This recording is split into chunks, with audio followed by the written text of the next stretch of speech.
नमस्कार, आप देख रहे हैं स्पेशल कवरेज न्यूज और मैं हूं आपके साथ शिव कुमार मिश्रा।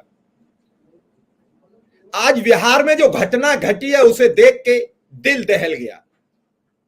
अगर बिहार के उप मुख्यमंत्री जहां 10 लाख रोजगार की बात करते हो तो लोगों से उन्होंने वादा किया था, इस देश की जनता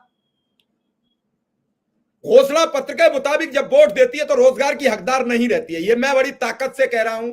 मैं पिछले 1 वर्ष से इसी मामले पर 8 से 9 प्रोग्राम करता हूं, लेकिन जब राज्य के उप मुख्यमंत्री चुनाव लड़ने से पहले एक बड़ी घोषणा करते हो कि मेरी सरकार बने तो मैं 10 लाख रोजगार दूंगा, आज उनकी सरकार बन गई।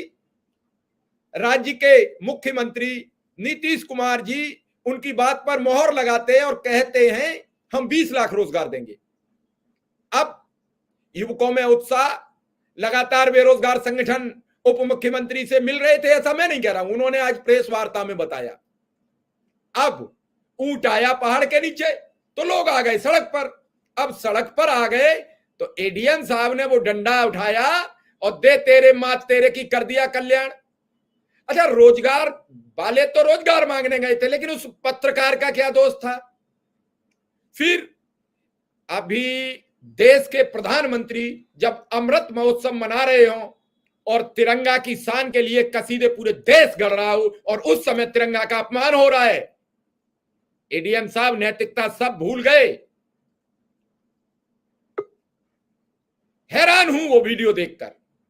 मैं अपनी बात कहूं, इससे पहले हमारे साथ अमरेंद्र कुमार अमर जी जुड़ चुके हैं, मैं उनका स्वागत, वंदन और अभिनंदन करता हूं। हमारे साथ आलोक आजाद हैं, सामाजिक कार्यकर्ता, मैं उनका भी स्वागत करता हूं। हमारे साथ डॉक्टर राजीव सिंह हैं, मैं उनका भी स्वागत करता हूं। हमारे साथ राकेश कुमार जी हैं, मैं उनका भी स्वागत करता हूं। हमारे साथ आदरणीय सुरेंद्र दुबे जी हैं, मैं उनका स्वागत करता हूं। और पहला सवाल सीधा मैं अमरेंद्र कुमार जी से लेता हूं। अमरेंद्र कुमार, बिहार में बहार है, नीतीश से कुमार है, लेकिन डंडा वाली सरकार है, न पत्रकार स्वतंत्र है, न रोजगार मांगने वाला।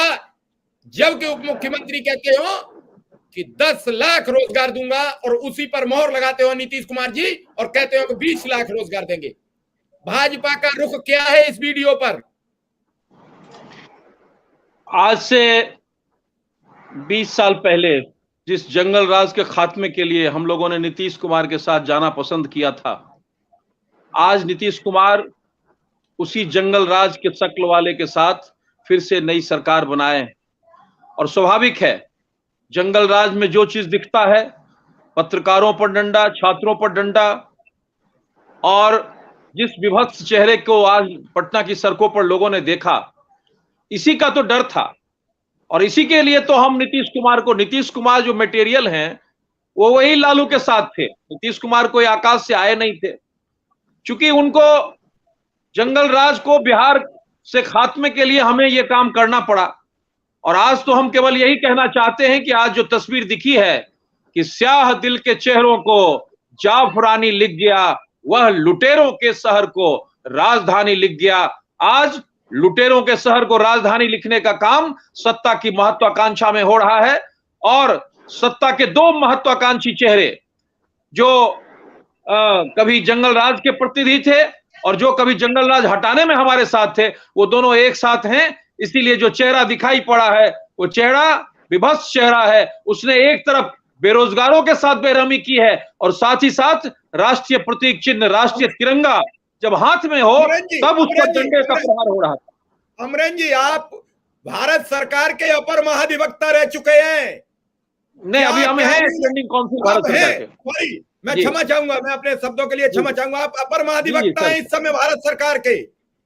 तिरंगे का अपमान और बच्चे का वो बयान जिसमें चीख रहा था मत मारिए, मर जाऊंगा। मैं एज ए अधिवक्ता आपको बताता हूं कि राष्ट्रीय झंडा संहिता 2002 में और फिर राष्ट्रीय गौरव अपमान निवारक अधिनियम 1971 में बना। और ये जब कानून नहीं भी आए थे तब भी तिरंगा के प्रति, चाहे हम दल की भिन्नता रही हो, मत भिन्नता रही हो, तिरंगा के प्रति सबका सम्मान है। और जब तिरंगा हाथ में हो, जब प्रदर्शनकारी कोई आक्रामक नहीं हो, वो किसी पर हमला नहीं कर रहा हो, तब जिस रूप में वो सड़क पर सोया हुआ हो और आप डंडे मार रहे हैं और वो अपने बचाव में तिरंगा का इस्तेमाल कर रहा है और आप तिरंगा पर डंडा मार रहे हैं, इसका साफ मतलब है कि जो सरकार पटना में बैठी हुई है और जो हुक्मरान के आदेश पर जो लोग काम कर रहे हैं, वो वही चेहरा है जो चेहरा अंग्रेजों के समय का चेहरा था। और वो दृश्य देखकर हर कोई कांप गया। और साथ ही साथ जब पत्रकारों ने इंटरवेन किया, मैं भी एक पत्रकार रह चुका हूं, प्रसार भारती में रहा हूं, तो मैं पत्रकारों के बारे में भी कहना चाहता कि पत्रकारों ने जब इंटरफेयर किया तो पत्रकारों पर भी डंडे चले। ये तो एक ऐसा अधिनायकवादी सरकार है जिसकी जितनी भी भर्त्सना की जाए कम हो। मैं सीधा डॉक्टर राजीव सिंह से पूछूंगा, राजीव सिंह कैसे देखेंगे, बिहार में बाहर है, डंडा मार सरकार है, रोटी रोजगार है, ये सब बड़ी बात है। बिल्कुल, आज का जो ये घटना हम लोगों ने देखा, ये बहुत ही दुर्भाग्यपूर्ण है। देखिए, के सिंह जो एडीएम है और जो लॉ एंड ऑर्डर ऑफिसर हैं, उनका काम है, उनका जो आज व्यवहार था, ये बहुत ही भर्त्सनापूर्ण दुर्भाव, उनका बहुत ही अच्छा व्यवहार नहीं था। आप देखिए, पत्रकारों पे उन्होंने हमला किया और हाथ में एक सरकारी अधिकारी, हम सभी को तिरंगे का सम्मान करना चाहिए, लेकिन एक जो सरकारी अधिकारी होता है, उसको ये ट्रेनिंग में सिखाया जाता है कि किस तरह लॉ एंड ऑर्डर मेंटेन करना है, किस तरह पब्लिक के साथ कैसे उसको मेंटेन करना है। और हाथ में आप देखिए उस लड़के के, अभी वो दरभंगा का जो लड़का है, अनीश नाम है उसका, वो आज अभी हॉस्पिटलाइज है और गंभीर रूप से वो घायल है। इस तरह का जो व्यवहार है, ये बिल्कुल ही अच्छा व्यवहार नहीं है। और शाम को जो है जिलाधिकारी डीएम ने, पटना ने एक जांच कमेटी भी बना दी है, जिसमें कि डीडीसी और सेंट्रल एसपी जो है पटना की, वो जांच करेंगे। लेकिन ये जो देखने में आया है कि आप देखिए 5000 जो छात्र हैं, वो डाक बंगला चौराहे पे जो आज ये घटना हुई है, ये निश्चित तौर पे देखिए प्रशासन, पुलिस प्रशासन का ये काम होता है कि लॉ एंड ऑर्डर को मेंटेन किया जाए। इतने सारे छात्र उन्होंने आवाज उठा रहे हैं, उनको तरीके से मैनेज करना है। और जो के सिंह का जो आज व्यवहार था, वो बिल्कुल ही गलत व्यवहार था, उन पे कड़ी कार्रवाई होनी चाहिए। जैसे कि जो प्रशासन जो होता है, वो सरकार का एक रूप होता है, सरकार का एक चेहरा होता है। और मुझे इस बात की खुशी है कि जो डिप्टी सीएम है और डीएम ने जांच का मतलब कार्रवाई का उस पर भरोसा दिया है, और मुझे लगता है कि सिर्फ उन पर कार्रवाई होनी चाहिए। के सिंह, लॉ एंड ऑर्डर जो है डीएम जी। मैं सुरेंद्र सर चूंकि बहुत सीनियर जर्नलिस्ट हैं, सुरेंद्र सर क्या लग रहा है, ये वीडियो देख के दिल नहीं दहल जाएगा उस माँ का, उस परिवार का जिसने अपने बच्चे को पिटते देखा होगा। हमारे साथ कांग्रेस के प्रवक्ता आदित्य पासवान जी जुड़ चुके हैं, मैं उनका भी स्वागत करता हूं। हमारे साथ डॉक्टर राजाराम त्रिपाठी जी जुड़ चुके हैं, जो आईफा के संयोजक हैं, मैं उनका भी स्वागत, वंदन और अभिनंदन करता हूं। हमारे साथ बीजेपी के नेता अनुरंजन मिश्रा जी हैं, मैं उनका भी स्वागत करता हूं। क्या लगता है, सरकार बदली है लेकिन स्वरूप नहीं बदला। वो कह रहे हैं कि डीएम संघी मानसिकता, एडीएम संघी मानसिकता के हैं। इसमें मानसिकता शब्द कहां आया? सरकार का होता है अधिकारी, रोका किसने था? संघी मानसिकता का था तो हटाया क्यों नहीं? ये कह देने भर से थोड़ा ही चलेगा। सरकार बने हुए आज 8-10 दिन हो चुके हैं। देखिए, कोई भी सरकार आती है, चरित्र जो है, सिर्फ चेहरे बदल जाते हैं, नाम बदल जाता है, उसका चरित्र उतना ही घटिया रहता है जो पिछली सरकार में था। अगर यही प्रदर्शन पिछली सरकार में हो रहा था तो वो भी ऐसे ही पीटते, क्योंकि इन अफसरों को मालूम है कि इनका शासन उनकी लाठी के बल पर ही चल रहा है। कह दिया 10 लाख रोजगार देंगे, 20 लाख रोजगार देंगे, ये लाठियां देने का। और मुझे लगता है कि बेरोजगारी के प्रति, बेरोजगारों के प्रति ये सारे नेता जो हैं संवेदनहीन है। अब बड़ी बात होती है कि साहब ये जो नीतीश कुमार है हमारे साथ थे। अरे आपके साथ थे तो इन्होंने कितनी नौकरी दी, तब क्या कर रहे थे? और अब जब वहां लौट गए तो हो रहा कि साहब नौकरी दे रहे। ये नौकरी के बजाय लाठी इसलिए देते क्योंकि ये बता देना चाहते कि भाई देखो नौकरी वोकरी चक्कर ना पड़ो। आज तो पूरे देश में यही एक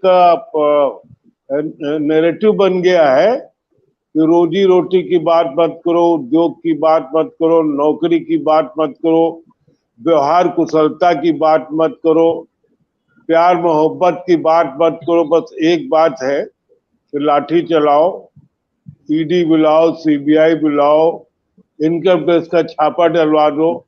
आप जब सुबह से उठे सुकुमार जी, अखबार तो खैर आप देखते हैं, उसके बाद टीवी देखना शुरू कीजिए, तो शाम तक आते आते चक्कर आने लगता है कि भाई खबर तो कहीं दिखाई नहीं पड़ रही। ऐसा लगता है जैसे हम लोग किसी रामलीला मैदान में बैठे हुए हैं, जहां दिन भर कोई ना कोई चक्कर चल रहा है और हम सब लोग घनचक्कर बने हुए उस चक्कर को देख रहे हैं। मुझे तो ऐसा ही लगता है। और मैं नॉर्मली अब देखना इसको पसंद नहीं करता हूँ, लेकिन पत्रकार होने के नाते देखना पड़ता है। अरे सर, आपने वो दैनिक जागरण का संपादकीय लिखा है, आपने दैनिक जागरण का संपादन किया है, यूनी वार्ता का संपादन किया है, तो फिर आप ऐसे हौसला पस्त हो जाएंगे तो हम युवाओं का क्या होगा? हम तो आपको नहीं, हौसला पस्त नहीं। हमें मालूम है कि ये इतना घटिया वातावरण निर्मित हो गया है। अब देखिए, पिछले एक हफ्ते से एक बहस चल रही पूरी देश, ये पूरी फिल्म है, इसको आप अलग अलग टुकड़ों में मत देखिए कि मनमोहन देसाई क्या बना रहे हैं और फलाने स्वरा भास्कर क्या बने हैं ना। ये एक वृहद फिल्म चल रही है जिसमें एक ही किरदार। फिर करेंगे सर, फिल्म पे फिर आज रोजगार पे आदित्य पासवान जी आ गए, कांग्रेस के प्रवक्ता पूछ ले। आदित्य जी, रोजगार की बात करके आए थे, लाठी पेलना शुरू कर दिया। बिहार में कहते हैं कि पेलना शुरू कर दिया, वो पेलना शब्द याद आ गया, लाठी पेलना शुरू कर दिए। और फिर लाठी अभ्यर्थी के ही सर पर नहीं गिरी, लाठी उस तिरंगा पर भी आपका एडीएम मारता रहा। कौन है ये एडीएम साहब?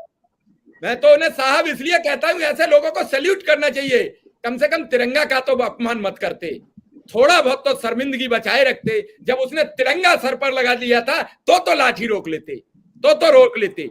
तिरंगा तो हमारी आन बान शान है। आज आपको मेरा सवाल बड़ा टेढ़ा लग रहा होगा बहुत। नहीं, आप सबसे पहले तो सभी मित्रों को नमस्कार। आपका सवाल कोई टेढ़ा नहीं है। ये देखिए, इसमें हम लोग इस तरह से चल सकते हैं कि देखिए, अभी नई सरकार का गठन हुआ है।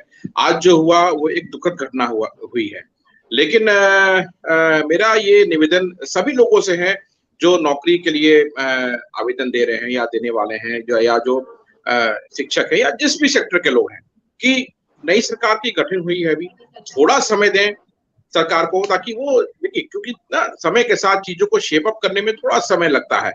और आज जो हुआ, जो घटना हुई, वो एक बहुत ही दुखद घटना है। और ये जो लाठीचार्ज उस एडीएम ने किया है, उसके खिलाफ ये जांच का आदेश भी माननीय उप मुख्यमंत्री जी ने दे दिया है।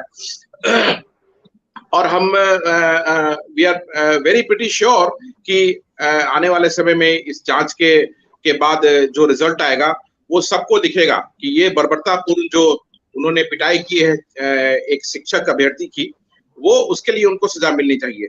इसमें मेरे ख्याल से कोई भी इसमें नहीं बोलेंगे कि वो सही है या गलत है। ये गलत हुआ है और इसकी सजा उन्हें मिलनी चाहिए, तुरंत उन्हें बर्खास्त करना चाहिए और उसके बाद भी उन्हें कड़ी से कड़ी सजा मिलना चाहिए। लेकिन हमारा ये कहना है फिर भी कि जो लोग नौकरी की चाह रखते हैं कि सरकार को थोड़ा समय दे। अभी नई सरकार का गठन हुआ है, सरकार चीजों को शेप अप करने में लगी है, थोड़ा धीरज बनाए सरकार के साथ। हमारे साथ सुप्रीम कोर्ट में सरकार के अपर महाधिवक्ता बैठे हैं, अमरन जी, वो बता रहे हैं कि बर्बरतापूर्ण काम है, और बर्बरतापूर्ण काम को आप बड़ा आसान तरीके से सफाई दे दिया। बहुत धन्यवाद देता हूँ आपको, बहुत धन्यवाद देता हूँ। पॉलिटिकल में मैं डॉक्टर राजाराम त्रिपाठी, मैं आऊंगा अभी आपके पास, मैं डॉक्टर राजाराम त्रिपाठी जी से। डॉक्टर त्रिपाठी जी, सर, सत्ता बनने से पहले हर आदमी रोजगार बांटता है, हर आदमी गरीब की गरीबी हटाता है, हर आदमी देश के हित के लिए काम करना चाहता है। फला आदमी देश बेच रहा था, फला आदमी देश डुबो रहा था, हम आए हैं एक पक्का वाला सिद्धांत लेके, सिद्धांत समेत राजनीति करते हैं, विहीन नहीं, सिद्धांत समेत राजनीति करते हैं, और हम देश बचाएंगे, हम आपका ये सब सम्मान बचाएंगे। और उसके बाद उन्हीं अभ्यर्थी पर जिनके साथ धरना देकर सत्ता में आते हैं, आदित्य जी अभी आऊंगा, जिनके साथ धरना देकर सत्ता में आते हैं, उन्हीं पर लाठीचार्ज कर देते हैं। सर, उसका एक प्रोसेस है ना। मैं एक जी अभी आऊंगा, त्रिपाठी जी का सवाल सुन के फिर जवाब सुन। शिव कुमार जी, ये बेहद दुखद है। वास्तव में आजादी हमारे देश में आई, लेकिन जो ब्यूरोक्रेसी है उसका जो तेवर है वो आज भी अंग्रेजों वाले हैं। आज भी इनका मिजाज नहीं बदला कि एक स्वतंत्र देश के नागरिक के साथ कैसे बर्ताव करना चाहिए। डीएम हो, एडीएम हो, चीफ सेक्रेटरी हो, किसी को यह अधिकार नहीं है कि एक नागरिक पे हाथ उठाए। आपकी हिम्मत कैसे होती है? आपकी हिम्मत कैसे होती है? जब तक ऐसी कोई परिस्थिति निर्मित ना हो, जैसे कि अभी अधिवक्ता जी बता रहे थे, बिना विशेष परिस्थिति के, वो भी समुचित आदेश के, जुडिशियल आदेश के, आपकी हिम्मत कैसे होती है हाथ उठाने की? क्योंकि हम मार खाते रहते हैं, जनता मार खाती है, इसलिए ऐसा होता है। श्री कुमार जी, ये चेत जाना चाहिए हुक्मरानों को भी और ये ब्यूरोक्रेट्स को भी। यही स्थिति आती है जब जनता कानून अपने हाथ में लेती है।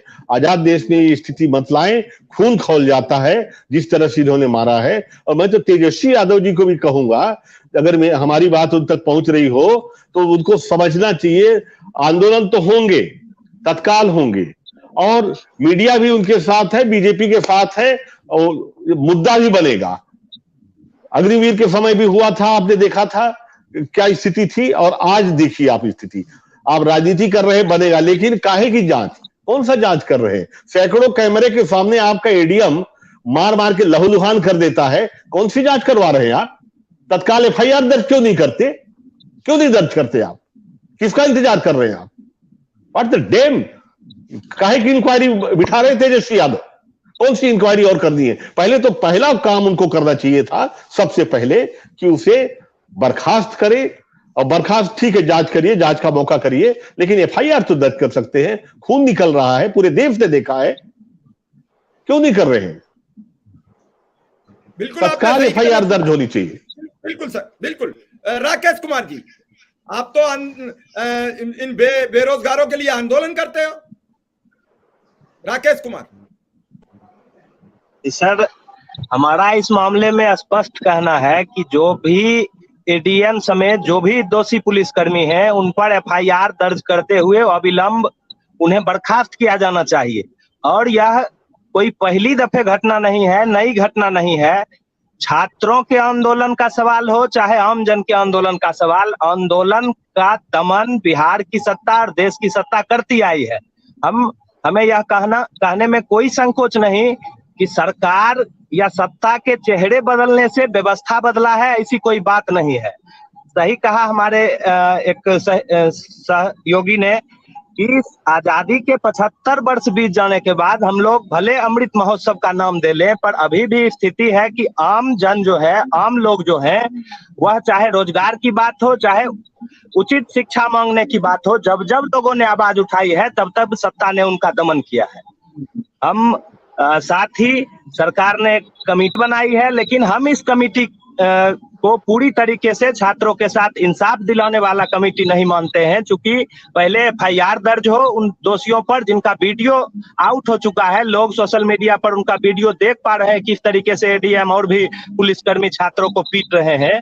और यह और भी दुखद है कि तिरंगा हाथ में लिए छात्रों को इस तरीके से पीटा जा रहा है कि उस छात्रों के साथ तिरंगा का भी अपमान हो रहा है। हालांकि भाजपा के लोग इस पर बहुत ज्यादा आक्रोशित हो गए हैं, और यह आक्रोश उनका जब भाजपा सत्ता में होती है तो नहीं देखने को मिलता है। हम इस बात का स्वागत करते हैं कि भाजपा के लोग इस मामले में आक्रोशित ही करता है। ये मैं आपके बात का बिल्कुल कट ऑफ हूँ। विपक्ष हमेशा रोजगार के साथ, बेरोजगारों के साथ खड़ा होता है, लेकिन जब वो सत्ता में होता है तो रोजगार की बात नहीं करता है। वो चाहे भारतीय जनता पार्टी हो, चाहे राजद हो, चाहे कांग्रेस हो, चाहे समाजवादी पार्टी हो, मुझे कहने में कतई गुरेज नहीं लगता है। मैं किसी पार्टी का प्रवक्ता नहीं हूँ। विपक्ष में कुछ ज्यादा अच्छा काम करती है। कोई भी सत्तारूढ़ दल बेरोजगारी पर बात करने को राजी नहीं है। इन्हीं को विपक्ष में कर दो, ये झंडा बुलंद करते हैं, आइए हम रोजगार दिलाएंगे। क्यों नहीं बहाल हो गए? क्यों नहीं आपको अधिकार मिलता है? और जैसे ही सत्ता में आते हैं कहते हैं हम नहीं दे सकते, हमारे पास बजट नहीं है। और जब विपक्ष में होता है तो कहते हैं कुबेर का खजाना मेरे पास है, चाबी मेरे हाथ में दो, मैं कुबेर का खजाना तोड़ के आपको रोजगार दे दूंगा, आपको संविदा कर्मी से स्थायी कर दूंगा, आपको नौकरी दे दूंगा। और जैसे ही सत्ता ला दो, शपथ ग्रहण होने के बाद वो चाबी खो जाती है। पता नहीं एजी साहब ले जाते हैं कोर्ट में, कहा मैं तो पूछूंगा, अभी आऊंगा तब नंबर पर। आलोक आजाद जी, आप सामाजिक कार्यकर्ता हैं, क्या समझ पा रहे हैं इस पूरे प्रकरण में? सर लगभग 8 वर्षों के बाद ये वैकेंसी आई थी। शिक्षक अभ्यर्थी पिछले 8 वर्षों से प्रयासरत थे कि वैकेंसी आए और हम लोगों को रोजगार मिले, और 8 वर्षों के बाद 2019 में वैकेंसी आती है। वैकेंसी आने के बाद 2020 में ऑनलाइन एग्जाम होता है, और ऑनलाइन एग्जाम में सरकार के विभागों की गड़बड़ियों के कारण 3 सेंटर का एग्जाम कैंसिल हो जाता है। 3 सेंटर का एग्जाम कैंसिल होने, सरकार कौन सी थी जब एग्जाम हुआ? जी बिल्कुल एनडीए की सरकार थी जी बिल्कुल। एग्जाम कैंसिल हो जाता है और उसका सरकार ने निर्णय लिया होता है कि अब हम ऑनलाइन नहीं ऑफलाइन, और फिर 2020 में ऑफलाइन एग्जाम होता है, और 2020 में ऑफलाइन एग्जाम होने के बाद 3 साल बीत चुके हैं और अभी तक रिजल्ट का कोई अता पता नहीं है। और शिक्षक अभ्यर्थी लगातार प्रयासरत है उनको नियुक्ति मिले। बिहार में बेरोजगारों की लंबी फौज है, और तेजस्वी यादव जी ने 2020 के चुनाव में घोषणा किया था कि जब हम सरकार में आएंगे, सत्ता में आएंगे, तो 10 लाख लोगों को नौकरियां देंगे। अभी सरकार बनने के बाद माननीय मुख्यमंत्री जी ने घोषणा भी किया है कि 10 लाख नहीं, हम लोग 20 लाख रोजगार देंगे, 10 लाख नौकरियां देंगे और 10 लाख रोजगार देंगे। तो जो युवा है, जो पिछले कई सालों से बेरोजगार है और सरकार के लाल फीताशाही के शिकार हो रहे हैं, वो उन युवाओं को उम्मीद बढ़ जाती है कि यह सरकार आई है, यह सरकार हमें नौकरी देगी, और उसी उम्मीद से आज शिक्षक अभ्यर्थी डाकबंगला चौराहा का घेराव करते हैं ताकि जल्द से जल्द वैकेंसी निकले और हम लोगों को नौकरी मिले। 10 साल कम नहीं होते हैं, 10 साल बहुत बड़ा समय होता है। युवा के लिए एक दिन बहुत बड़ा होता है, और ये 10 साल जो युवा वेट कर रहा हो बीएड करके और उनको नौकरी नहीं मिलती है, तो ये बड़ा दुर्भाग्यपूर्ण होता है। और सबसे बड़ा दुर्भाग्य यह है कि तिरंगा लपेटे हुए युवाओं को लाठी चार्ज किया जाता है। इसकी हम लोग कड़ी निंदा करते हैं और भर्त्सना करते हैं, और ऐसे अधिकारियों पर कार्रवाई की मांग करते हैं। जी बिल्कुल बिल्कुल। अनुरंजन जी घटना बड़ी दिलचस्प है। ये मन सोचिए कि बीजेपी विपक्ष में तो अब हम सुरक्षित हो गए। 2020 की परीक्षा है, सब घालमेल है, कहते हैं सब घालमेल है भाई, सब घालमेल है। सत्ता किसी की हो, रोजगार पर कोई बात नहीं करता। अगर रोजगार पर बात करते तो आज ये सवाल नहीं करना होता। 10 साल इस चीज में चले जाते हैं। मैं लगातार देख रहा हूँ सब राज्यों में, एक बिहार की बात नहीं करता, एक उत्तर प्रदेश की बात नहीं करता, एक पंजाब की बात नहीं करता। चाहे दिल्ली में केजरीवाल जी हो, पंजाब में भगवंत मान जी हो, ट्वीट कर देने से रोजगार नहीं मिलता है। रोजगार जमीन पर दिखना चाहिए। मेरा कहना है किसी भी सरकार का विकास और विश्वास सड़क पर दिखना चाहिए, और सड़क पर तब दिखता है जब आप काम करते हैं। कोई भी भर्ती आती है, एजी साहब जरा सुनना हमारी बात बड़ी ध्यान से, कोई भी भर्ती आती है तो वो 5 साल 4 साल से पहले पूरी नहीं होती। जबकि हम चुनाव में जाते हैं तो हमारा जो परिणाम है वो डिक्लेयर होने में 15 मिनट रह जाए तो हमारी पार्टी के राष्ट्रीय अध्यक्ष चुनाव आयोग पर धरने पर बैठ जाते हैं कि हमें साहब जीत का प्रमाण पत्र नहीं मिल रहा है।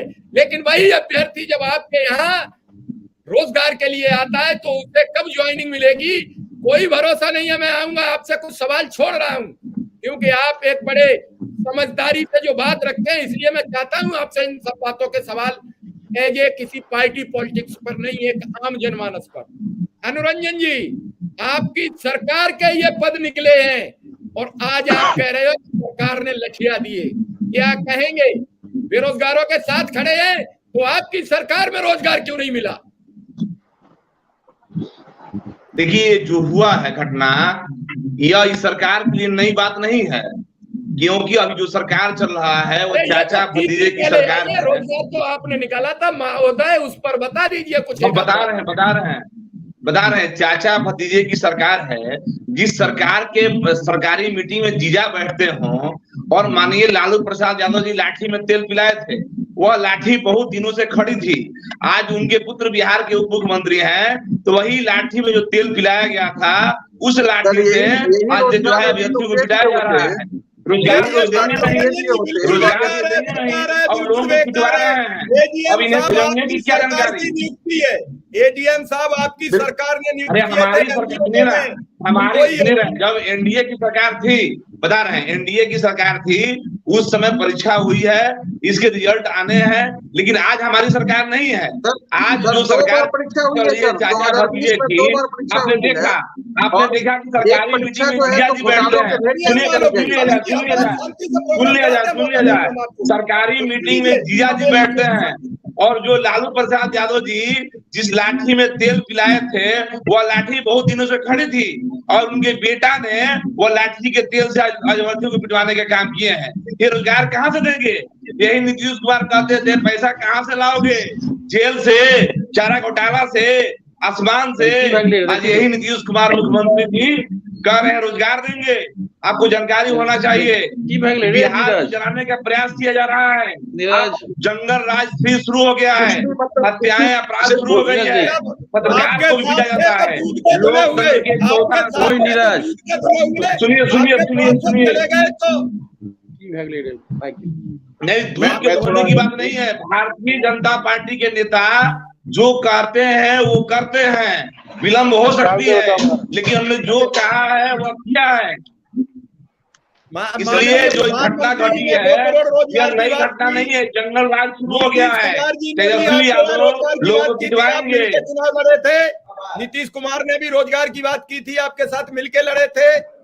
चलिए दोबारा आऊंगा। विक्रम सिंह, आज वही दिखा जो आपने धरना दिया था जब उत्तर प्रदेश में, तो आप लोगों के सर फूटे थे, बीपीएड वालों के फूटे थे, आज वही चश्मदीद गवाह दिख रहा है, इसलिए मैंने आपको भी जोड़ा इस प्रोग्राम में। रोजगार पे लाठी क्यों? और सब रोजगार की बात करते हैं, रोजगार की बात करते हैं, जब सत्ता में नहीं होते हैं तब कहते हैं हमें दीजिए सत्ता, और हम सत्ता में आपको देंगे मौका। जी सर, आप सभी को कोटि कोटि प्रणाम सर। और सभी राजनीतिक पार्टियों का चाल और चरित्र सर एक ही होता है। हम ऐसा कहते क्यों हैं? जब ये राजनीतिक पार्टियां सत्ता में आती हैं तो ये युवाओं को, बेरोजगारों को परेशान करने का काम करती है। मैं आपको 2-3 उदाहरण देता हूं। 3 अप्रैल 2016 को जब इस उत्तर प्रदेश में समाजवादी पार्टी की सरकार थी, तो लखनऊ के झूलेलाल मैदान में माननीय उस समय के तत्कालीन गृह मंत्री और इस समय के रक्षा मंत्री राजनाथ सिंह जी ने एक रैली किया था, और उसमें उन्होंने कहा था कि सरकार के पास कुबेर का खजाना होता है, आप हमारी सरकार 2017 में लाओ और हम उत्तर प्रदेश के समस्त अनुदेशकों को, समस्त संविदा कर्मियों को नियमित करेंगे। हम लोगों ने इनके झांसे में आकर 2017 में इनकी सरकार बनाई, और जब ये 2017 में इनकी सरकार आती है तो यही राजनाथ सिंह जी कहते हैं कि अरे हम तो बार बार माननीय मुख्यमंत्री जी को कह रहे हैं आपका काम नहीं हो पा रहा है, आप बताइए कैसे आपका काम होगा, सरकार के पास पैसा नहीं है। हम लोगों ने कहा राजनाथ सिंह जी, 3 अप्रैल 2016 को आपने ही कहा था कि सरकार के पास कुबेर का खजाना होता है, और आज जब आपकी सरकार आई है तो कुबेर का खजाना कहाँ चला जाता है? और यही 18 अप्रैल 2018 को आज भारतीय जनता पार्टी के लोग बिहार के बारे में बड़ी लंबी लंबी बातें कर रहे हैं। 18 अप्रैल 2018 को यही उत्तर प्रदेश के लखनऊ में उत्तर प्रदेश के अनुदेशकों पे लाठीचार्ज हुई थी, और वो अनुदेशकों के सर से खून बहे थे, कई अनुदेशक घायल होकर कई दिनों तक हॉस्पिटल में भर्ती हुए थे। तो जब आप सत्ता में आते हो तो आप सभी को भूल जाते हो, आप रोजगार की बात नहीं करोगे, और जब आप सत्ता के बाहर जाते हो तो आपको रोजगार की यादें आती है। आप कहते हो हम रहते तो ये रोजगार देते, वो रोजगार देते। तो सर, ये सारी राजनीतिक पार्टियों का चाल और चरित्र एक ही है, और इसीलिए हम कहते हैं कि ये सत्ता में बैठे हुए लोग ये रोजगार नहीं देना चाहेंगे, ये सिर्फ और सिर्फ परेशान करना चाहेंगे। उत्तर प्रदेश आज भारतीय जनता पार्टी के लोग लंबी लंबी बातें कर रहे हैं, अरे अपने बगल के प्रदेश में देखिए किस प्रकार से उत्तर प्रदेश का अनुदेशक 7,000 रुपया में, 9,000 रुपया में आज अपने जीवन गुजार रहा है, 100 से 150 किलोमीटर की दूरी तय करता है। बिल्कुल मैं आपकी बात समझ रहा हूँ, सारी बातें पीड़ा समझ रहा हूँ। राजीव सिंह, आपने सब देखा, हमेशा राजनीति में बिहार के मुद्दों पर, उत्तर प्रदेश के मुद्दों पर बड़ी बेबाक टिप्पणी रखते हैं। क्या दिख रहा है? क्या इससे रोजगार की समस्या हल होगी? लाठी से तो हल नहीं होगी। लाठी से तो युवा और आक्रोशित होगा, ना लाठी से युवा नहीं रुका है, आज तक नहीं रुका। बिल्कुल बिल्कुल, ये जो आज की जो घटना हुई है, लाठी, आप रोजगार के बदले लाठी दे रहे हैं। और मैं त्रिपाठी जी को जो सुन रहा था, बिल्कुल वो सही कह रहे थे। इतने हजारों कैमरे के सामने एक एडीएम लॉ एंड ऑर्डर ने पत्रकारों की पिटाई की, एक लड़के को मारते मारते अधमरा कर दिया, तो किस बात की जांच हो रही है? ये तो दिखावा हो रहा है ना। ये किस बात, उस पर तुरंत एफआईआर होनी चाहिए, जांच किस बात की होनी चाहिए? पर इस पे इसलिए है कि वो एडीएम पे तत्कालिक कार्रवाई होनी चाहिए। और इसमें मैं, आदित्य पासवान जी हमारे पैनल में है, उनकी मैं एक अच्छी बात मुझे ये अच्छी लगी कि वो कांग्रेस में अभी सरकार जो है, कांग्रेस सरकार में साझेदार है। मोस्टली ये होती है कि जो दल सत्ता में होती है अपने अधिकारियों का बचाव करता है, लेकिन आदित्य पासवान जी ने, मैं माना, सत्ता में रहते हुए माना कि वो एडीएम जो है केके सिंह, उनसे लापरवाही हुई है और उन पे सख्त से सख्त कार्रवाई होनी चाहिए।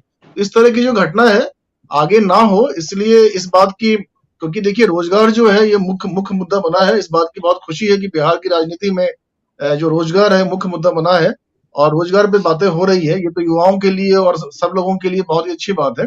पर इस तरह की घटना आगे ना हो, इसलिए ये आवश्यक है कि अधिकारी पे कड़ी से कड़ी कार्रवाई हो और ये जांच का दिखावा ना हो, क्योंकि हजारों कैमरे के सामने पत्रकारों की पिटाई होती है, कैमरामैन की, जो मीडिया है वो चौथा स्तंभ है, उस पर अगर आप ऐसा व्यवहार करेंगे, आम आदमी है, आम आदमी वो लड़का वो नौकरी मांगने गया है, उसको आपने पिटाई कर दी।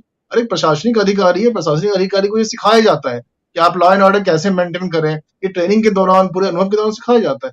इस तरह की आप व्यवहार करेंगे और कम से कम वो लड़का अपने बचाव में, जो हमारी आन बान शान है, राष्ट्रीय तिरंगा है, उसको अब वो उसको सर पे बांध रहा है, फिर भी आप नहीं रुक रहे हैं, तो ये तो बहुत ही क्रिटिकल ऑफेंस है। ये तो इस पर तुरंत कार्रवाई होनी चाहिए।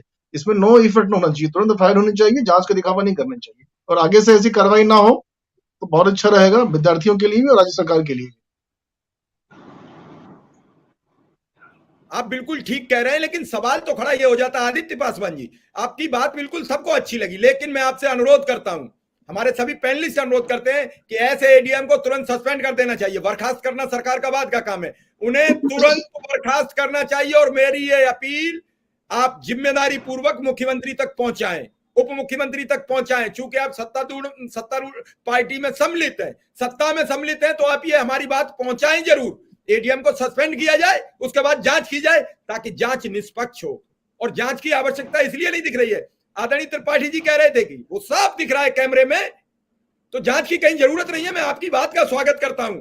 सत्ता के सामने कई बातें होती हैं, अधिकारियों का रोष होता है, सब कुछ होता है, लेकिन फिलहाल तेजस्वी जी एक बड़ा दिल दिखाते हुए उन्हें सस्पेंड करके एक बड़ा बात जनता के समक्ष रख सकते हैं, ताकि आने वाले समय में अधिकारी अपने पद का दुरुपयोग न करें। आजाद जी अभी आ रहा हूं, आजाद जी आ रहा हूं अभी आप।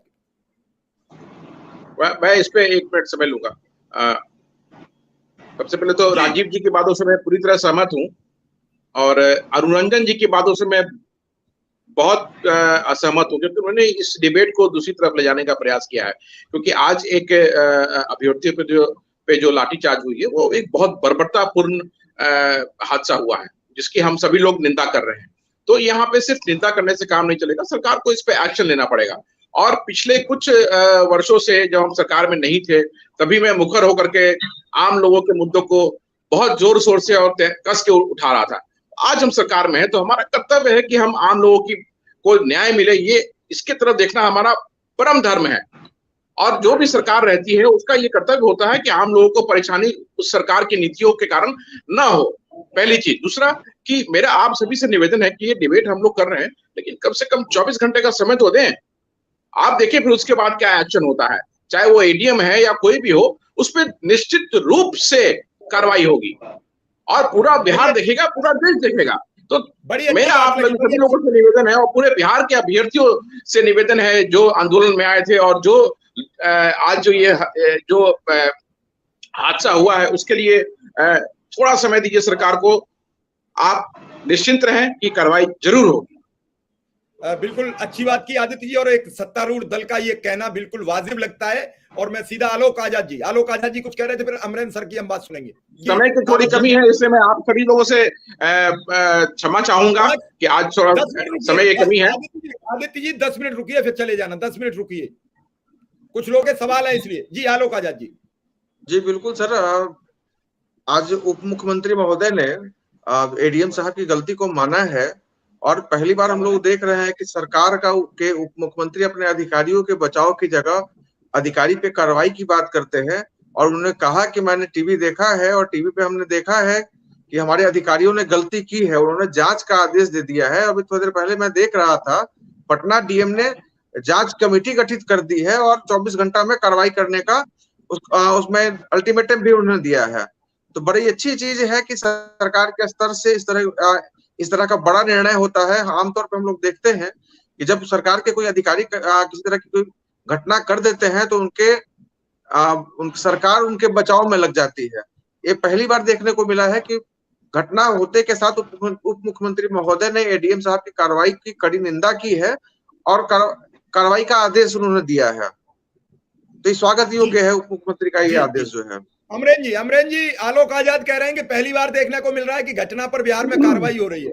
कैसे देखेंगे? आलोक आजाद जी को मैं करेक्ट कर देता हूं कि इस घटना के घटने के तुरंत बाद शक्ति सिंह यादव प्रेस में चले आए और उन्होंने बड़े चालाकी से इसका बचाव किया कि भाई ये कौन लोग आ गए थे, तिरंगा कहां से आ गया था। और जब नेशनल मीडिया पर बहुत ज्यादा छीछा लेदर होने लगा तो उप मुख्यमंत्री सामने जा गए। मैं आपको साफ साफ कहता हूं, सांस्थानिक भ्रष्टाचार और अफसरशाही वो नीतीश सरकार में भी था, और जो जीवेश मिश्रा का प्रकरण हुआ, जो विजय सिन्हा का प्रकरण हुआ। आप विजय सिन्हा के प्रकरण को मामूली प्रकरण नहीं मान सकते। एक विधानसभा का अध्यक्ष है और मुख्यमंत्री और विधानसभा अध्यक्ष दोनों डिबेट कर रहा है और मामला पुलिस की अफसरशाही का है, जीवेश मिश्रा का मामला है। तो भारतीय जनता पार्टी ने सत्ता में रहकर भी सांस्थानिक भ्रष्टाचार और अफसरशाही, जिसका सबसे ज्यादा पीड़ित गरीब वर्ग का व्यक्ति होता है, और उसके खिलाफ हमेशा आवाज उठाते रहे हैं। हाँ ठीक है, जब मीडिया में बहुत छीछा लेदर हुआ और शक्ति सिंह यादव के बयान आ गए तो उसको सेव करना था, तो तेजस्वी जी आ गए और उन्होंने अच्छा कदम किया। लेकिन मैं एक अधिवक्ता के रूप में आपको बताना चाहता हूं, आज कोई दूसरा आदमी किसी को सर फोड़ दे तो क्या पहले इंक्वायरी होगी? पहले उसकी प्राथमिकी दर्ज होगी। सस्पेंड तो बर्खास्त बाद की बात है, सस्पेंड तो कर देते। आपने न उसको सस्पेंड किया, न एफआईआर किया, कमिटी दे दिया। अब कमिटी क्या देगा वो देखा जाएगा। मेरा साफ साफ मानना है, अभी चले गए, मैं बड़ा आदर करता हूं सुरेंद्र जी का। जेपी आंदोलन में जेपी ने कहा था कि ये सत्ता परिवर्तन के लिए नहीं, संपूर्ण क्रांति व्यवस्था परिवर्तन के लिए। और व्यवस्था परिवर्तन की वो लड़ाई हमेशा अधूरी रह गई। और सत्ता परिवर्तन में जो लोग आज शिक्षा का डाटा दे रहे हैं, मैं उनको बड़े चालाकी से कहना चाहता हूं, शिक्षा विभाग भी जेडीयू के पास में था और अभी आरजेडी के पास चला आया। तो दोनों सरकारों में बदला तो कुछ नहीं। वो जिम्मेवारी यदि मांगते हैं तो जदयू की जिम्मेवारी आरजेडी के पास में है, दोनों अभी सरकार में है। हमारा साफ साफ मानना है कि ये लोग जब सत्ता के बाहर रहते हैं तो 10 लाख दिखाते हैं, पहला कलम से दिखाते हैं। और नीतीश जी कहते हैं कि 10 लाख कहां लाएंगे, अपने जो जेल में है उनके, जो अर्जित करके रखे हैं उनके घर से लाएंगे। और वही नीतीश कुमार जब आ जाते हैं तो 10 को 20 कर देते हैं। देना करना नहीं कुछ है। आज शिक्षा मंत्री उनके थे विजय चौधरी, आज शिक्षा मंत्री चंद्रशेखर जी उनके हैं। हमारे पास ना शिक्षा मंत्री पहले था ना अभी है। हमारा साफ साफ कहना है कि बिहार के लिए कुछ बोलेंगे क्या?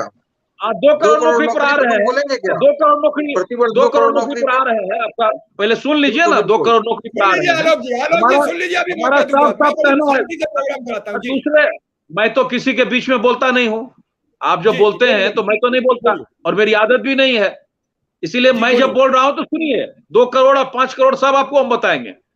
बिहार आज जिस मोड़ पर खड़ा है, हमारे मित्र जान लें कि हिंदी प्रदेशों में उत्तर प्रदेश हमसे ज्यादा आबादी वाला इलाका है और हमसे ज्यादा पॉपुलेशन वाला है। और जानते हैं बेरोजगारी का दर कितना है? 4.4। और जो बिहार है उसमें बेरोजगारी का दर जान लीजिए और गूगल सर्च कर लीजिएगा, 14.4 है। ये हालत है। ये हालत कोई एक दिन में नहीं बनी है और इसके लिए जिम्मेवार हम भी हैं। हम सरकार में थे, लेकिन एक बात स्पष्ट है कि जितने पैनलिस्ट हैं वो इस बात को जानकर रखें कि बेरोजगारी की ये दर, आज बिहार के ग्रामीण में 40 से 50 लाख ग्रामीण आबादी प्रत्येक साल चली जाती है। और छठ और दीपावली में जब आती है तो वो आबादी 40 से 50 लाख होता है। महाराष्ट्र में, यूपी में, वेस्ट बंगाल में, पंजाब में, हरियाणा में, आसाम में हम दिखाई पड़ते हैं। क्या इसको बदलने की आवश्यकता नहीं है? और जो लोग आज बड़े ऊंची आवाज में कह रहे हैं, हम उनको साफ साफ कहना चाहते हैं कि 3 दशक तक सत्ता की महत्वाकांक्षा में दोनों चेहरा अल्टी पलटी करके रहे। हमको तो तब लगा कि भाई जंगल राज से पिंड छुड़ाना है, इसीलिए दूसरे चेहरा को पकड़ लिए, लेकिन वो चेहरा भी अपने भाई प्रेम में फिर जाके मिल जाता है और कहता है नहीं जंगल राज ही अच्छा है, जंगल राज ही अच्छा है। तो यही तो बिहार की परिदशा है। इसीलिए जो लोग बोल रहे हैं उनको ईमानदारी से जेपी के उस बात को स्वीकार करना होगा कि हम सत्ता परिवर्तन के लिए नहीं, व्यवस्था परिवर्तन के लिए। और सांस्थानिक भ्रष्टाचार और अफसरशाही से सबसे ज्यादा पीड़ित कौन होता है? गरीब वर्ग का लोग। आप और हम कभी ब्लॉक में अपनी योजनाओं के लिए नहीं जाते हैं, लेकिन ब्लॉक में योजनाओं के लिए कौन जाता है? वही गरीब। इसीलिए सांस्थानिक भ्रष्टाचार और अफसरशाही का सबसे बड़ा खामियाजा गरीब भुगतता है। और गरीबों की सरकार की यदि रहनुमाई की बात आरजेडी करती है तो उनको सबसे पहले इस पर लगाम लगाना चाहिए। मैं बिल्कुल आपकी बात से सहमत हूं। जब जब खादी कमजोर होती है और जब जब खाकी हावी होती है तब तब भ्रष्टाचार बढ़ता है। क्योंकि जब मैं एक मिनट समय लूंगा। अटल जी ने कहा था कि जब प्रशासनिक प्राधिकारी घोड़ा होता है और जो राजनेता होता है वो घुड़सवार होता है, तो घोड़ा पर कभी कभी सवारी हमारे मित्र किए होंगे। जब शायद किसी टेक्निकल इशू से हमारा उनसे नेटवर्क सिस्टम शायद गड़बड़ा रहा है, इसलिए मैं सीधा बड़ा सवाल में लेने के बाद जी सरपट पटक देता है। आज स्थिति बिहार की यही है कि पूरा अफसरशाही बेलगाम घोड़ा है, उस पर बैठा हुआ जो सारथी है उसको कबूल करने के लिए तैयार नहीं। अमरेंद्र जी मैं आपको बता दूं, ऐसा नहीं है। भाजपा शासित सभी राज्यों में यही हाल है, सभी राज्यों में यही हाल है। ब्यूरोक्रेट साहब बगल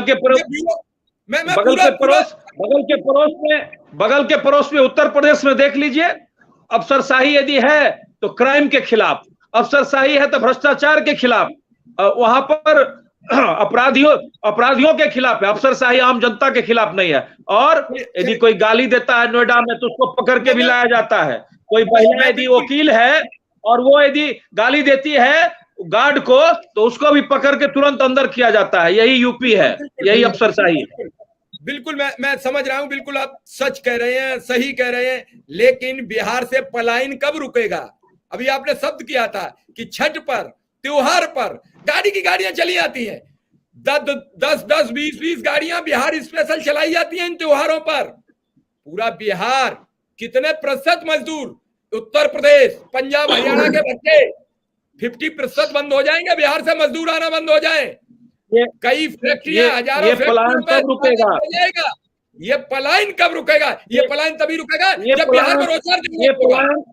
ये पलायन तब रुकेगा जब पीएम मटेरियल, सीएम मटेरियल 30 साल तक मटेरियल में घूमता रहेगा और बेरोजगारी पर कोई बात नहीं होगी। तो यही चलेगा। 12,000 करोड़, वो 1 लाख करोड़, वो 1.25 लाख करोड़, वो गया नहीं क्या बिहार में? कहां चला गया वो?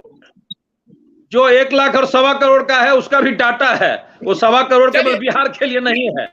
इसीलिए उसके बारे में एक लंबे डिबेट का है और बेरोजगारी पर एक डिबेट रखिए, मैं उसके बारे में भी कहूंगा।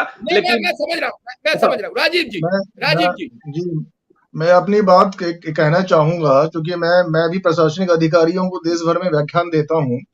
मेरे जो आज का जो मेन डिबेट है कि वो रोजगार मांगने गए थे और एक उनको लाठी मिला तिरंगा वो हो, फिर भी उनको मारा गया। तो मेरा जो ये मेन जो आपत्ति है कि एक प्रशासनिक अधिकारी का जो व्यवहार होना चाहिए, वो जो एडीएम लॉ एंड ऑर्डर जो केके सिंह है, उनका व्यवहार जो उनका व्यवहार था वो बहुत ही अनुचित था।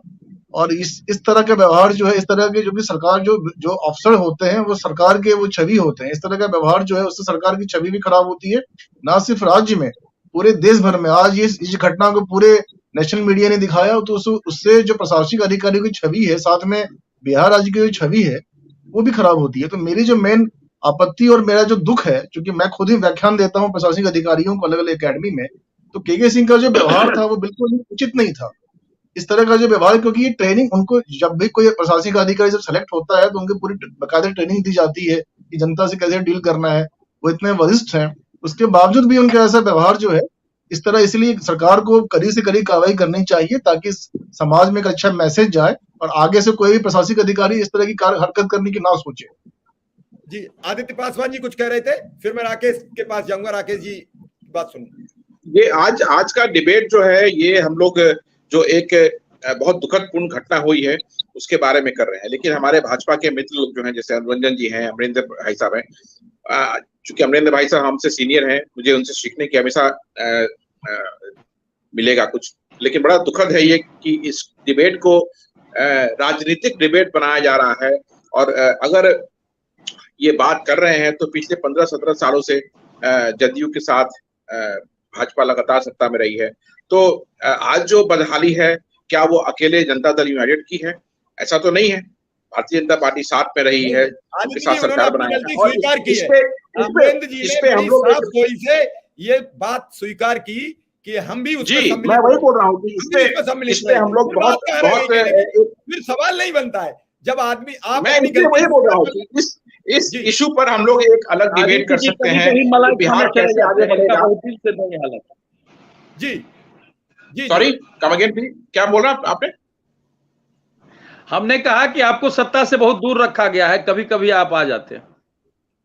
नहीं वो हमें उसका गम नहीं है, हम जनता की सेवा करना चाहते हैं, ठीक है। और जनता की बातों को अगर आप मुझे पर्सनली मुझे फॉलो अगर पिछले 2 साल से अगर मेरे चीजों को देखेंगे, फॉलो करेंगे तो कितने मुखर रूप से मैंने बिहार के लोगों के लिए आवाज उठाई है ये आपको दिख जाएगा। चाहे वो बेरोजगारी हो, चाहे वो और सारे इश्यूज हो, बिहार में उद्योग जो नहीं लगे अभी तक, उद्योगों को बढ़ावा नहीं मिला अभी तक, जो अभी उद्योग मंत्री कौन थे? माननीय शाहनवाज हुसैन जी थे।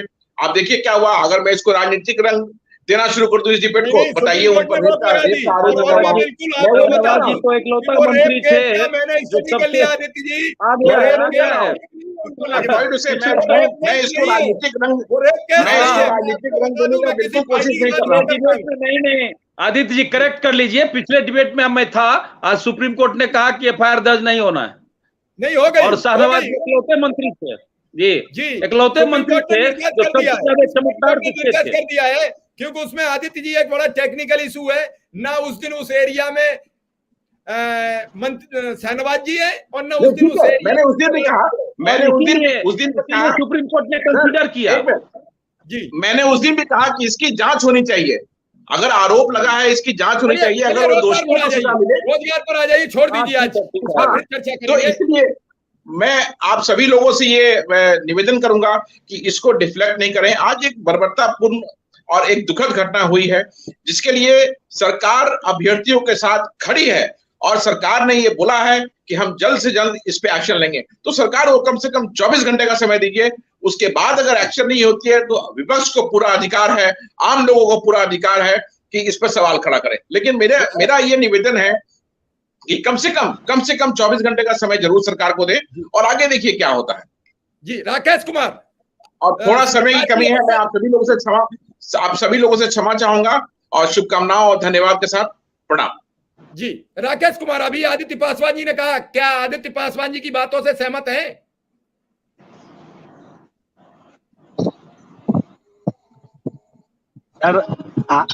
यह शिक्षक अभ्यर्थियों पर लाठीचार्ज का जो मामला है, मैंने स्पष्ट रूप से अपनी बातों को कहा कि तत्काल रूप से इन पर कार्रवाई होनी चाहिए। अगर सरकार की ओर से पहल किया जा रहा है, कहा जा रहा है कि 24 घंटा का समय दे, तो 24 घंटे के लिए हमें इंतजार कर लेनी चाहिए। हम लोग इस तरह के लाठीचार्ज का निंदा करते हैं। जो भी अपनी हक की बात करता हो और उस पर सरकार दमन कर रहा हो, सरकार किसी की भी रहे, हम लोग इसके खिलाफ है, हम लोग इसका निंदा करते हैं। और अगले 48 घंटों तक अगर सरकार की ओर से उन दोषी अफसरों पर कार्रवाई नहीं होती है तो हमारा छात्र संगठन पूरे बिहार भर में उन शिक्षक अभ्यर्थियों के लाठीचार्ज के खिलाफ सड़क पर उतरेगा, आंदोलन पर उतरेगा। बात बेरोजगारी की हो रही है, सिर्फ एक मामले में, एक टीईटी अभ्यर्थियों के मामले को पूरे जिस तरीके से हमारे अमरेंद्र अमर सर हैं, वो बड़ी खूबसूरती के साथ अपनी बातों को रखते हैं, काफी उनकी बातें बेहतरीन तरीके से वो रखते हैं। पर इस बात रखने के क्रम में हम अपने पूरे देश के इस तरह का जो बेरोजगारी का मामला है उसे भूल जाते हैं, जबकि ये जिस पार्टी से जुड़े होते हैं वो उनकी सरकार देश के अंदर पूर्ण बहुमत की सरकार होती है, और वह जो प्रधानमंत्री हैं युवाओं के साथ एक वादा करके कि हम हर साल 2 करोड़ रोजगार आपको देंगे, और युवाओं को वो दिग्भ्रमित करके उसका वोट जीतने में खींचने में सफल हो जाते। सर आपको दिग्भ्रमित किया तो क्यों दिया 2019 में वोट, क्यों दिया? मेरा सवाल है आपसे। 19 में दिया, बिहार में 40 में से सभी सीटें, कुछ इक्का दुक्का छोड़ दो तो सभी सीटें दी हैं आपने। अरे आप सबने वोट दिया है, दिग्भ्रमित कैसे थे? ये शब्द कैसे प्रयोग किया आपने? दिग्भ्रमित थे। वोटों का ध्रुवीकरण करने में ये सरकार पहले से काफी होशियार रही है, और लगातार जब मामला चुनाव का आता हो तो ये लोग हिंदू मुस्लिम गाय गोबर पे उतर जाते हैं और लोग दिग्भ्रमित होते हैं, लोग इस सांप्रदायिक ध्रुवीकरण का शिकार होते हैं, और इसका फायदा निश्चित रूप से भाजपा को मिलती है। स्पष्ट रूप से केंद्र सरकार को भी रोजगार की जवाबदेही लेनी चाहिए। देश का जो सबसे बड़ा रोजगार देने का सेक्टर रेलवे था, उसे अपने निजी हाथों में धीरे एक कर सौंपने का काम आप कर रहे हैं। अलग अलग जो कई बड़े सरकार के अंग हैं जो कि रोजगार मुहैया कराते थे, उन्हें आप निजी हाथों में सौंपने की तैयारी कर रहे हैं, और आपने सौंपा भी है।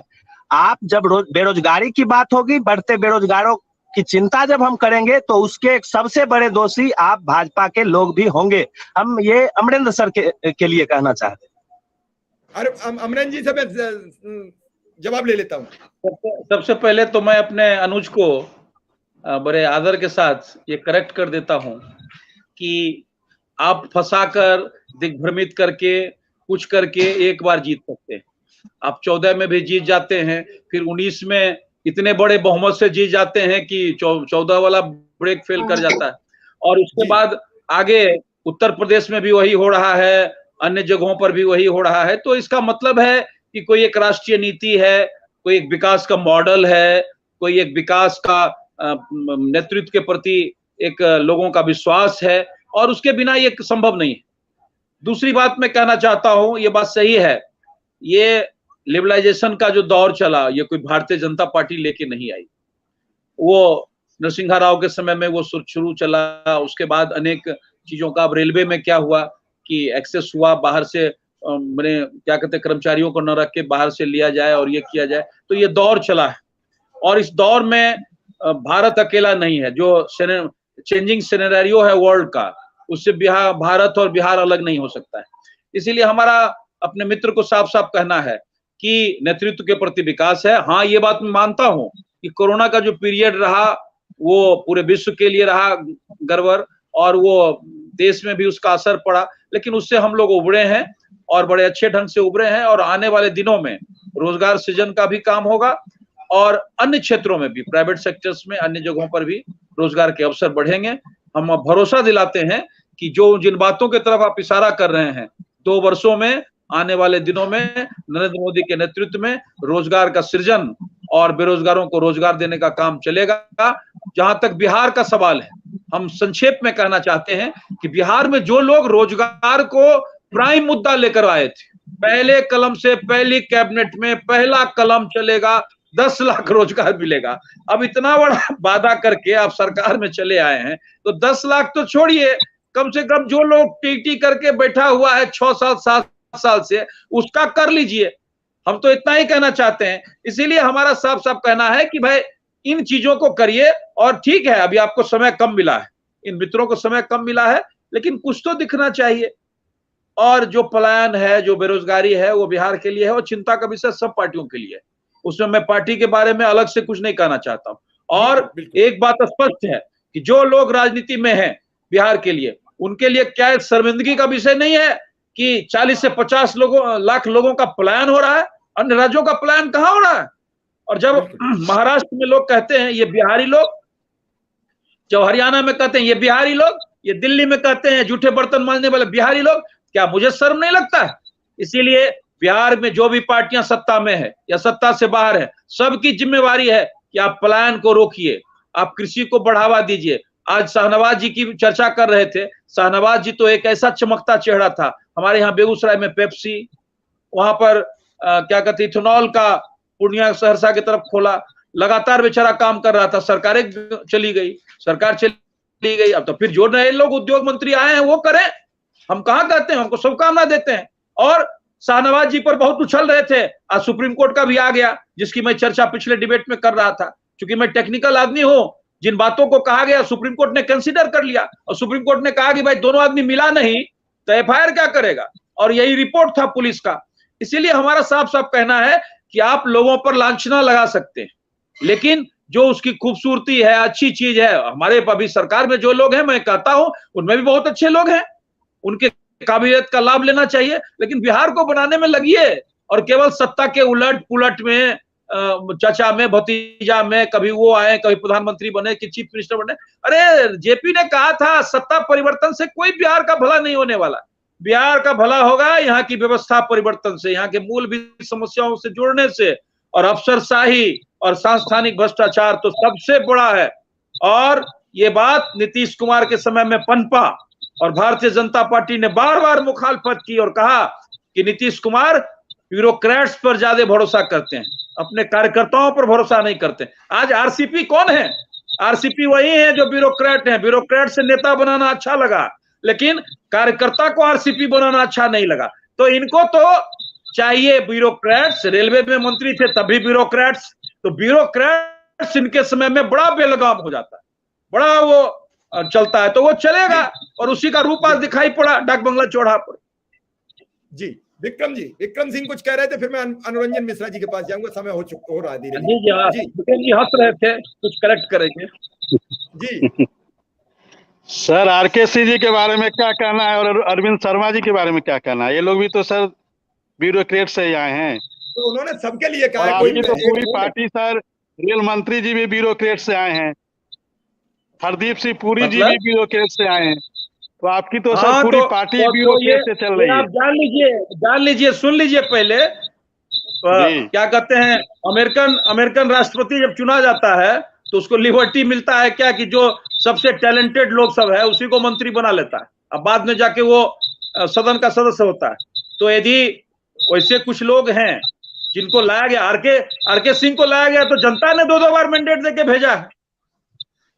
आरसीपी राज्यसभा से नहीं गए हैं, जिन लोगों का नाम आप ले रहे हैं जनता ने भी मुहर मार के और एमपी बना के भेजा, तब जाके वो एमपी तो फूलन देवी को भी ना जनता ने बना के भेजा था। सर सिर्फ चुनाव जीतना क्षमता है। नहीं विक्रम सिंह जी, परिवर्तन की बात कर रहे थे। यदि किसी का टैलेंट है और टैलेंट का उपयोग करना है तो गलत है क्या? अनुरंजन जी बीजेपी का क्या इस पूरे मामले पर रहेगा रुख? अंतिम क्वेश्चन, अंतिम सवाल आपसे, बीजेपी का रुख क्या रहेगा?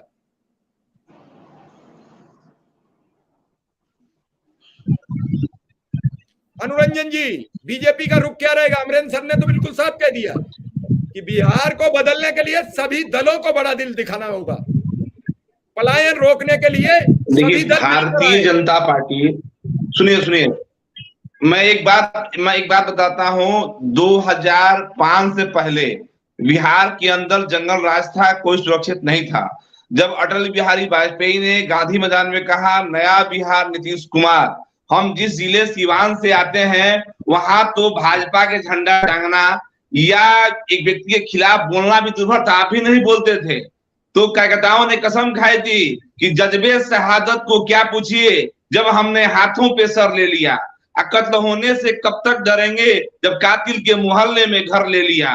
तो हमने कसम खा के भाजपा नेताओं ने बिहार में परिवर्तन कराई, नीतीश कुमार को मुख्यमंत्री बनाई, और बिहार में जो है जो रोडें टूटी थी, सड़कें टूटी थी, वो रोडें बनने लगी। हमारे मंत्री, पथ निर्माण मंत्री नंद किशोर यादव जी, हमारे स्वास्थ्य मंत्री चंद्रमोहन राय जी, अश्विनी चौबे जी, यानी भारतीय जनता पार्टी के मंत्री काम करने लगे। फिर 10 में चुनाव हुआ, पूर्ण बहुमत की सरकार आती है, लेकिन 13 में नीतीश कुमार जी भाग जाते हैं। फिर 15 में चुनाव लड़ते हैं महागठबंधन से, फिर 17 में हमारे साथ आते हैं, फिर 22 में भाग जाते हैं। लेकिन आपको जानकारी होना चाहिए, कथा कथित राजमाता राबड़ी देवी ने कहा था कि बिहार में जोगी जैसा मुख्यमंत्री चाहिए। उन्होंने नहीं कहा था कि तेजस्वी यादव और नीतीश कुमार जैसा मुख्यमंत्री चाहिए। आज जो घटना घटी है, तत्काल तो तुरंत सस्पेंड होना चाहिए। और घटना में उप मुख्यमंत्री को नहीं, मुख्यमंत्री को प्रेस कॉन्फ्रेंस करना चाहिए। यह दुर्भाग्य है बिहार का कि यहाँ के उप मुख्यमंत्री प्रेस कॉन्फ्रेंस करते हैं और मुख्यमंत्री गया चले जाते हैं। इसलिए बिहार में जो है वह गड़बड़ हो रहा है, जंगल राज रिटर्न कर रहा है। भारतीय जनता पार्टी आने नहीं देगी, जनता को सुरक्षित रखेगी, अभ्यर्थियों को सुरक्षित रखेगी और भाजपा की कतार लड़ने के लिए तैयार है और नीतीश कुमार से आग्रह करेगी कि आप जनादेश का सम्मान कीजिए और जनता के बीच में आइए, लाठी में तेल मत पिलवाइए। कलम में स्याही डालने की बात कहे थे, अब आप लाठी में तेल पिला रहे हैं। इसलिए भारतीय जनता पार्टी का रुख स्पष्ट है। अभी हमारे अमरिंदर सर ने कहा सनाउल हुसैन साहब के बारे में, उद्योग मंत्री ऐसा पहला बिहार को मिला जिन्होंने हर क्षेत्र में उद्योग की काम किया, हर जिले में काम किया। लोगों को आत्मनिर्भर बनाने जो प्रधानमंत्री का सपना है, आत्मनिर्भर भारत। बिहार खड़ा हो रहा था रोजगार आपसे क्षमा के साथ आदरणीय अमरेंद्र सर का, डॉक्टर राजीव सिंह जी का, डॉक्टर राजाराम त्रिपाठी जी का, सुरेंद्र सर का, राकेश कुमार जी का, आलोक आजाद, विक्रम सिंह और रंजन मिश्रा का बहुत बहुत आभार। लेकिन सवाल वही बना हुआ जो अमरेंद्र सर ने कहा, बिहार से पलायन कैसे रुकेगा? रोजगार की तो चर्चा तब होगी जब पलायन रुकेगा। अगर लाखों लोग मजदूरी के लिए, मैं मजदूरी शब्द यूज करता हूं, मजदूरी के लिए वो बाहर जाएंगे और भट्टों पर ईंट पाथेंगे, भट्टों पर मिट्टी तोड़ेंगे, फैक्ट्री में एक बिहारी के नाम से देखा जाएगा, तो इससे बड़ा दुर्भाग्य उस राज्य के लिए क्या होगा? मैं सीवान की चर्चा करता हूं, मैं उस दौर को देखा हूं जब ओम प्रकाश यादव सफेद कफन बांधकर वोट मांगने निकले थे पहले सांसदी के चुनाव में। मैंने वो सीवान देखा है, मैंने वो बिहार देखा है। लोग उससे बात नहीं करते थे। ओम प्रकाश को चुनाव में वोट दिया था, जिताया था, लेकिन ओम प्रकाश के साथ कोई बिहार का आदमी नहीं था।